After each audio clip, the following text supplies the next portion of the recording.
There's a great business coach out there that teaches this idea of how to build wealth and how to be wise about where you're spending your resources, where you're spending your money. And he uses this illustration that I'm going to show you. And I want you to hear this illustration, but don't get lost in the visual of this illustration before you hear me out on the rest of it. What he talks about is, you know those chocolate fountains you see at weddings where you got the top bowl here, and then you got the next bowl here, and then you got the big bowl down here, all right? And what happens in this, you can't really see that part, sorry. What happens in this is that the chocolate, it comes out of the top and flows into that next level, and then it flows down from there into that next level, and it happens out of the overflow. And what Buffini talks about in this principle is that you need to get one before the other. You shouldn't fill the bottom until the top is overflowing. And so here's the principle. You need to have a level of stability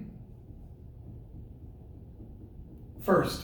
Once the stability bowl is full, it can overflow into the next level, and the next level is success. So what's the difference here? Stability is this idea that you're able to pay your bills. You're able to take care of all the things that matter. You're investing in your future for retirement. You're taking care of your bills. You're making good financial decisions, and you have extra. And you don't start pursuing the success things until stability is happening. Now, what does success look like?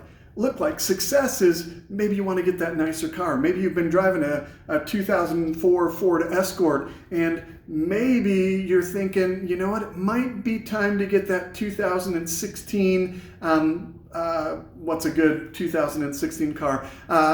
Prius, Toyota Prius. And you're thinking, I'm going to get a newer car, but I'm not going extravagant because a 2016 Prius is probably a nicer car than a 2004 Ford Escort. And so you start living into success. You don't go elaborate, you don't go over the top, but you invest in some things wisely and still keep your stability intact.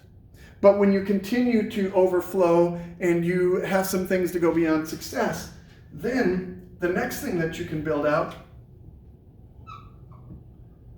is significance. Significance. This is a tough one because a lot of us want to be generous. We want to go hard. And I have a hard time reconciling this with my faith journey because in my faith practice, generosity is a high value. And so sometimes I want to jump to doing significant things before I have stability in place. Here's the point of what I want to say. When Buffini talks about this, he talks about this from the perspective of building wealth. And it makes sense. You got to make money to pay the bills before you move on to making money to celebrate success, before you move on to creating legacy things and endowments and foundations and stuff like that. I want to share a different perspective in some of the coaching that I've done with guys in the state of incarceration. We talk about this, and we talk about this from the perspective of, but what if money is not the most important thing? I don't need money. I need time with my family. I need time to enjoy nature. I need time to work with my hands, which I haven't been able to do for so long. And they start challenging this idea of finances. And so what we started talking about is, what is it that matters in your life?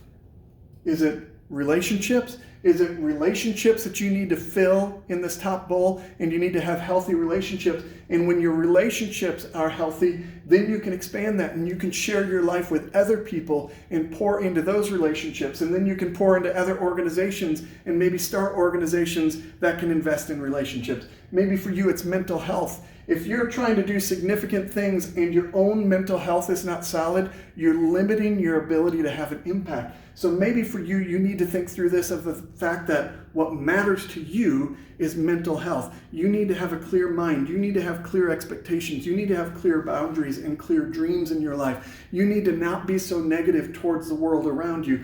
And you need to really work on having stability in your mental health. And when that is there, it can overflow and you can start having success in pouring that impact into other people's lives. And when you have success in influencing some other people's lives, then you can go even deeper into that point of significance. And I'm a bit on this journey that I've had some stability in recognizing who I am. I've been in a community of people where I've been pouring that out, and they've told me, Ryan, you need to share this with other people. You need to help other people to have the things that you're talking about.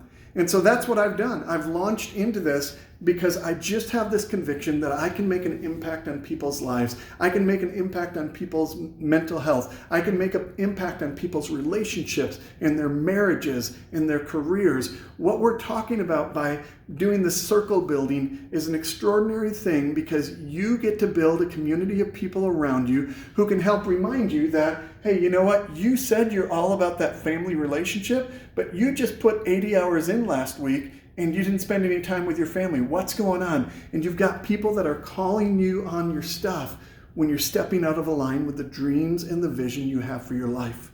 Who do you have in your life that is having those kind of conversations with you? At Circle of Five Coaching, that's what I'm committed to doing, helping people have better lives by surrounding themselves with good people that are going to champion the lives that they're wanting to build. If you're tired of not having a community around you that's championing you, and maybe you just feel like people are always pulling you instead of encouraging you, it's time for you to shift gears. It's time for you to take the action you need. In this 4-week collective that we're going to do, it's an opportunity for you to understand that you need a community and what the biggest barrier to that community is. It's a time for you to recognize how you're going to find people and what kind of community you're going to build. And it's a time for you to start picking people and building that community and sustaining it. At the end of these 4 weeks, where we're going to do interactive teaching every week, and then at the end we're going to do a mastermind where you just really get to put together a plan of how you're going to apply it moving forward. You're going to walk away with the information you need to launch this yourself. But if you're not ready to launch it yourself and you want to continue to have a community to walk with you so that you make sure you're held accountable and that you thrive in this space, we can also walk with you in that journey. Listen, you can't go it alone. It's time to stop trying to be your own champion and get other people around you so that when you are struggling at championing yourself, they can pick you up, they can champion you, and they can help you to realize that, you know what, you need to take care of yourself right now. Or you know what, you've done so much good in yourself, it's time to pour into some other people. Or you know what, you're doing such a great job where you're at. What if you had even a greater impact? My goal is to make a huge impact in the lives of thousands of people, and you're a part of that, and I want to have an impact on your life by letting you build that healthy community around you. So if you're tired of not having it, let's get to work now. Go check out our page.